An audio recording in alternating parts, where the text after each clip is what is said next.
Hello again. The thumbnail to this video apparently shows a 61-year-old woman called Carly Gills. I say apparently not because I am rabidly transphobic, but because there does seem to be some element of doubt attached to the question. This person only declared his or her gender dysphoria when facing prison for an act of the most bestial and savage nature. This was biting off a woman's nose. Yes, you did hear that correctly. Actually biting off the entire nose so that the victim needed to have a new nose constructed from part of her forehead. It was only when about to be sentenced for inflicting GBH that Carly Gills revealed the wish to change gender and have what was once known as a sex change operation. Oh, and by the way, would it be possible to serve the prison sentence in a women's prison rather than a male one? As the defendant's counsel helpfully explained, she is aware that she is expecting a lengthy custodial sentence, and that will impact on her gender reassignment surgery. Well, yes, being banged up in prison for 4 years does have that effect, I'm afraid. What I find fascinating is that the newspaper report, to which I give a link, dutifully uses female pronouns throughout, referring to she and her.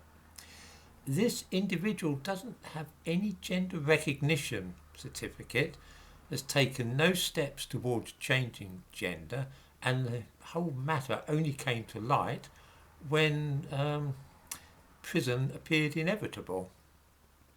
I mean, not that I blame Carly Gills.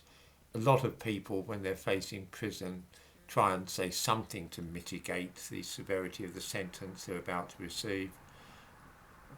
It used to be finding Jesus and suddenly discovering that you were saved, but I'm wondering whether gender dysphoria has replaced that now in the modern world. Some viewers might have observed, by the way, that in the last few years the crime statistics for female offenders in the United Kingdom seem to have soared, with an unprecedented number of women seemingly being convicted of violent crimes, such as murder, GBH, wounding and even rape. This case illustrates perfectly just what is going on. This violent person hopes to end up in a women's prison. If that happens, then the GBH conviction will be transferred to the figures for female offenders. It is not that there are really more women committing violent crimes than before, it is a statistical trick. We turn now to the British retail chain Marks and Spencer's. As will be seen from the newspaper article to which I provide a link in the description to this video, diversity managers at Marks and Spencer's are to give staff pronoun badges showing their Christian names and preferred pronouns, he, him and his, for example.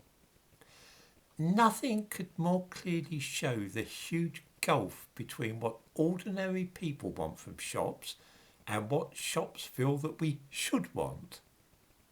According to the company's food PR manager, David Park, they have already, and I quote, helped start some very necessary conversations around gender identity and non-binary experiences.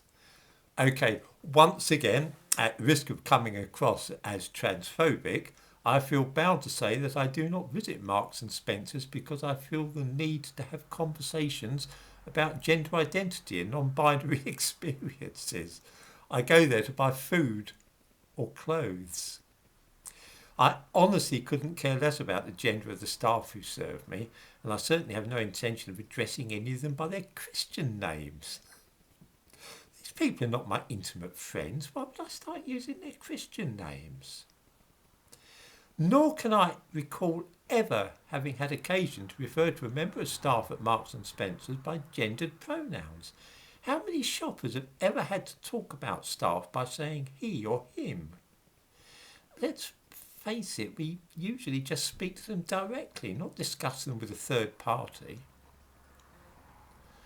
This then is the disconnect which is becoming increasingly obvious between us, the ordinary people, and those who run big organisations. It's not just Marks and Spencers, it's government departments, it's all big organisations these days. They think that we want to have conversations about non-binary experiences. We just want to buy a sweater or something nice to have for our tea. If Marks and Spencers are really intent upon improving their shops, they could get the assistants to stop asking if I am all right and instead ask if they can help me. I am sick of shop assistants saying, "Are you all right?" rather than, "May I help you?" It's bad enough that everything has to hinge around race these days, but I really do draw the line at worrying about gender. If a shop assistant says, "May I help you, sir?" then I really don't care if the person asking the question is a man, a woman, or something in between. I wouldn't even notice.